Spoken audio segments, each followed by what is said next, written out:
Was asked if this was the happiest. It's kind of funny, but it was real. If this was the happiest FP's ever been after a win. That was the first thing I looked at. It was a little frustrating. The entire game felt like it was frustrating kind of for both sides as far as, as many pitches that were thrown. And it just was kind of a white knuckle thing for a while. But opened it up enough, scored some runs, did some good things offensively, made some good defensive plays. And bullpen did a great job. I hear music in the background, FP. The boombox is on, so it's all good in the hood, my friend. Tell me I'm wrong. You're not wrong. Who was an influence in your life as a coach or a mentor? A guy that made you not just a better player but a better person? Because I think that's what a good coach I'm gonna be does. real here. They make you a better player, but they also make you a better person. He lives in Union City to this day. His name is Wendell Basie, and the reason he made me a better person and player is he gave me controls of the team. He let me be the point guard. And for the first time in basketball, it was a man trusting me. You can laugh. This is ninth grade, trusting me and empowering me to where he gave me the confidence to mess up. If you did, I got your back. But it meant the world to me, FP, of, damn, you didn't have to do that. But the fact that you're giving me the keys before I possibly wreck, that gave me confidence that to this day, I everything that I do, I incorporate. Before I was a parent, it gave me the ability to take a step back and understand and talk to myself and tell myself, if you take on this task and you fail, you can get up and try again. And I don't think I've ever told him or thanked him for that. Well, you just did. You know what? And I may call him after the show, but I appreciate you asking me that. Damn. How about you? No. Yeah. I want to keep going with this. So basically, what made a good coach to you and a good mentor to you and a big influence in your life wasn't the X's and O's, him telling you hey, take charge, drive here, shoot now. You need to pump this guy up. You need to pump this guy up. This is our play. This is our play. He treated you like a man. And he treated you like a man when you were in ninth grade. And you responded like a man just by his authenticity and his honesty. To me, that's what makes a great teacher, a great coach, a great friend, a great everything. And you're still talking about him right now. And this was ninth grade. How old are you? 51. Yeah. And there's times when I'm talking to my friends and I hear Felipe. I can't believe I said it. No. Damn it! No, I'm still hooping. I'm 35, but go Whatever. ahead. I'm younger than that. Okay. I'm 32. Little young punk. In my mind. That's why I dyed the beard. I'm 32. You what? Just for men. About once a month. Get the grays out. It looks tight. Yeah, but it'll come back in 2 days. Anyways, we're getting off track. Yeah, that's what I do. Man, that's what makes a good coach to me, even at the highest level. Because at the highest level, it might be more difficult because you're dealing with bigger egos. You're dealing with millionaires and multimillionaires and guys that are set for life. And this guy's got 3 World Series rings. This guy's got a $400 million contract. This guy's at this. But still, you still teach. You still teach guys how to be accountable. You teach guys how to be grown men. And I think the best managers, the best coaches, whether it's Steve Kerr, whether it's Kyle Shanahan, whether it's Bob Melvin or Bruce Bochy, or who Bill they're about Walsh, to see, or Bill Walsh, or if we want to go on to all the great coaches in the history of our region, or maybe in the history of sports, period, I guarantee you, everyone that loved these guys would say, maybe I didn't love them at the time, but they not only coached me on how to be a better athlete, they coached me on how to be a better person, how to be a man. Damn. And you get that respect by treating somebody like a man. He took a 14-year-old kid in you and said, here's the keys. You're running the show. You're the point guard. And I'm not going to nitpick. I'm not going to micromanage. I'm just going to let you go. He had a feeling. And guess what? You got a little bit taller. You stood up taller. Your chest came out a little bit more. And you said, I'm not going to let him down because he's showing confidence in me. Deep. And he is treating me like a grown-ass man. There's a lot of coaches at the highest level that don't treat their players like grown-ass men. They're micromanaging. They're this. There's meetings every day. There's this. And then all of a sudden you start to lose them. It starts to become white noise. But if a manager like Felipe Alou, who never had meetings, walks in, you could hear a pin drop and we'd all lean in. And he would give the best speeches. I'm getting goosebumps thinking about him. And then he would just walk out of the room. And we would joke like A+ speech, poor conclusion, D+ conclusion. Because he just, come on, I love it. He would mic drop. He would just make his point with no conclusion, but we'd all lean in because we didn't have speeches. So if a guy like Bob Melvin, who's chill, he's not going to get on you. He's not going to yell at you. He's not going to show you up. He's not going to call Guru out in the media and say, like, Goo, man, you got to run that ball. My shortstop's got to make that play. But if he does have a meeting and he's pissed and he's tightening it up, this is the big leagues. That wasn't the big leagues. I need effort. I need attitude. That resonates. And now you just let them go and you treat them like men. And if they react like men, you're good. You just let them drive. These are grown men. They're getting paid millions of dollars. We'll see how it goes. A lot of times those team meetings can go south too. But like that's the team meeting. When I don't like players only meeting. I like when a manager with authority like Bruce Bochy walks into the room. Now why not just the team meeting? Because Stoney and I go back and forth all the time about this. You start pointing fingers. But sometimes isn't that good getting it out? If I want to tell Evan, you know what? I don't appreciate what you've been doing to where there is no authoritative figure. We're all on the same, we're all equal, but I just want to tell you about yourself.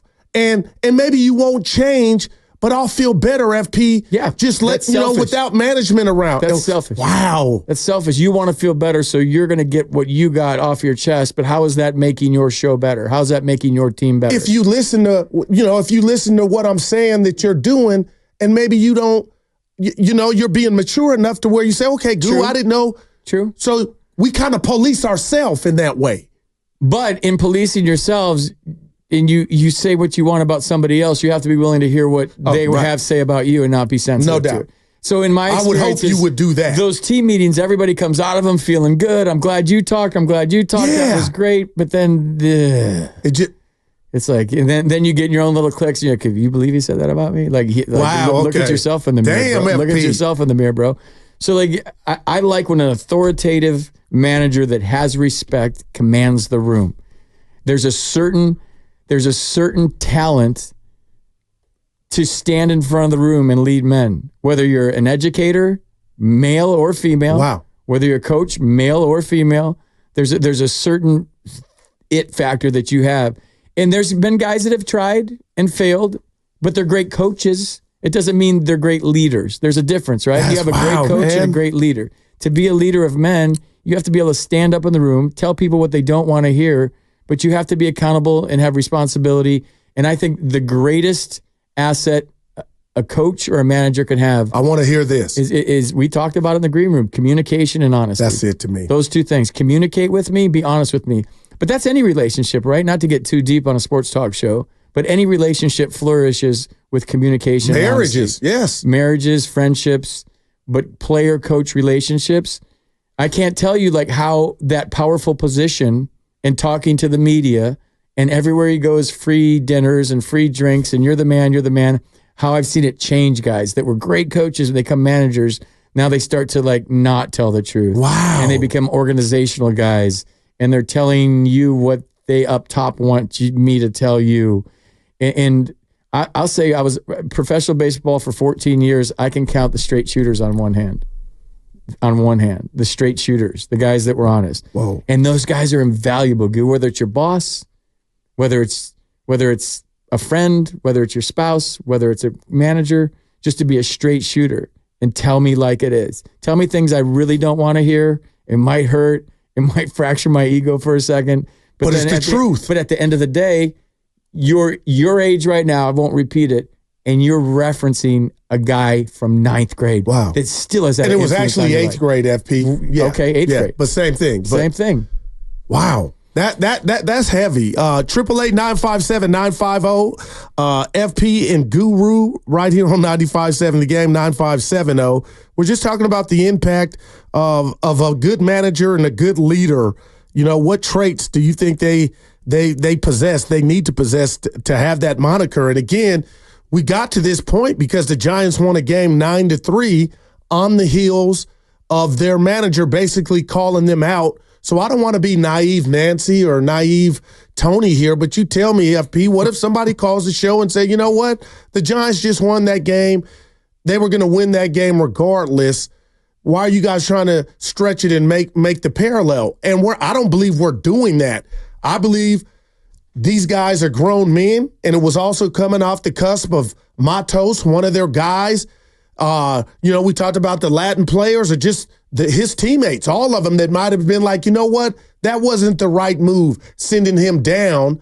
But they got a job to do. They are professional, and they went out there and did their job, and they won the game 9-3. So it's not like they got beat 13-3, and they were all huddled up after the game. FP got sent down. We disagreed with that. We're not going to go play. The Giants are professionals, and they got jobs to keep, and they went out there and won that game. They did. It's just one game, but here's my biggest pet peeve and contention with sports talk radio. Oh, go ahead. And I've been doing it a long time. Is that when your team loses, you get the passionate full phone lines.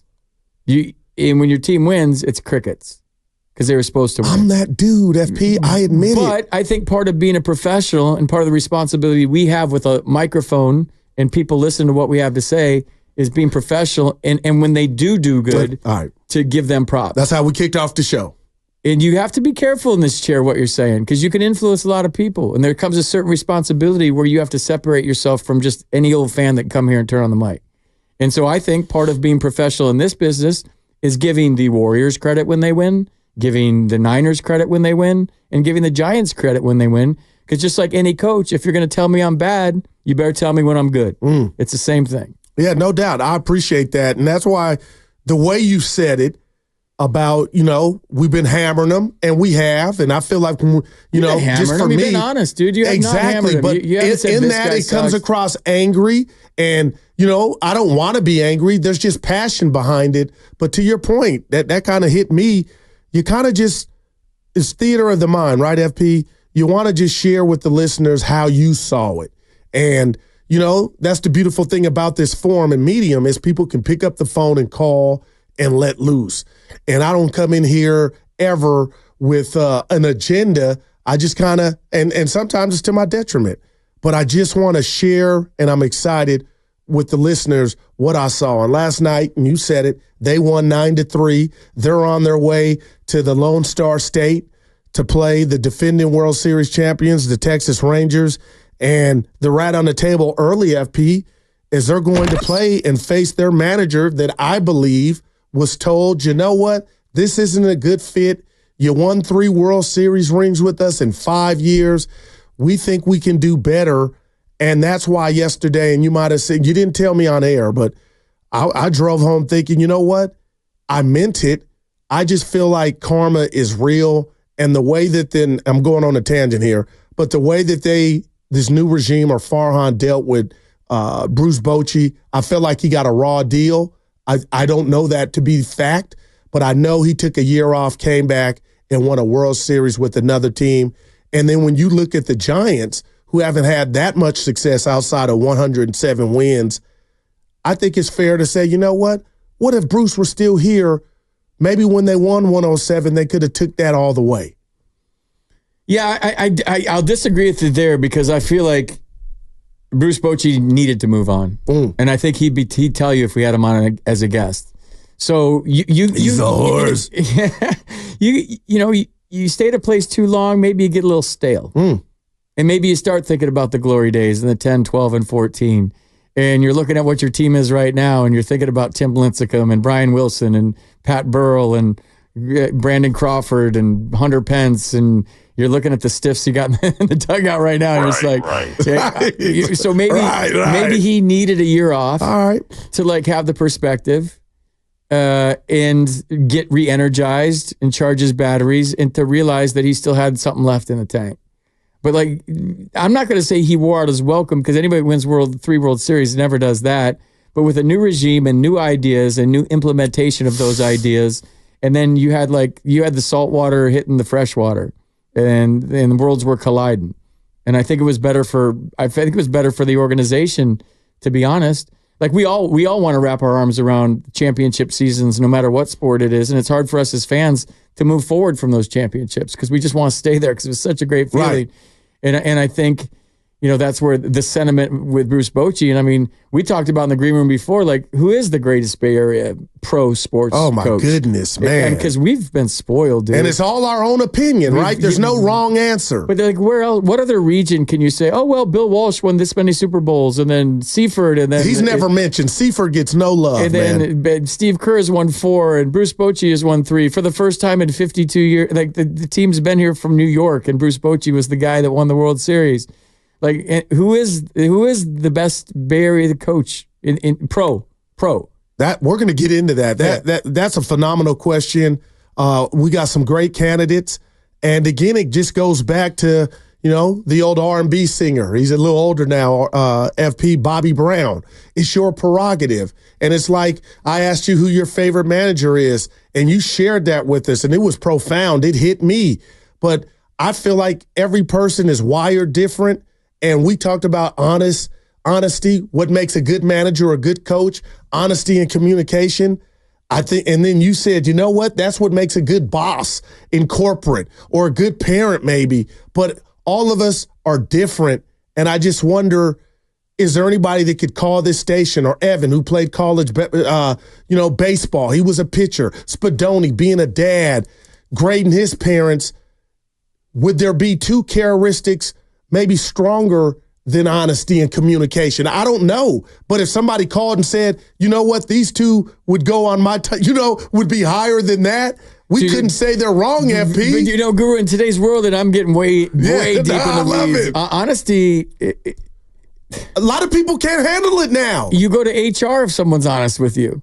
You look somebody in the eye and say you're not doing well and you're doing this, you're insulting them, you're offending them, and they go to HR. Or if you say they look nice. That's why honesty is almost like a dinosaur right now, because if you're brutally honest and you're frank with somebody and you tell them something they don't want to hear, they get offended, and then they go to HR, then you're fired because you were honest with somebody.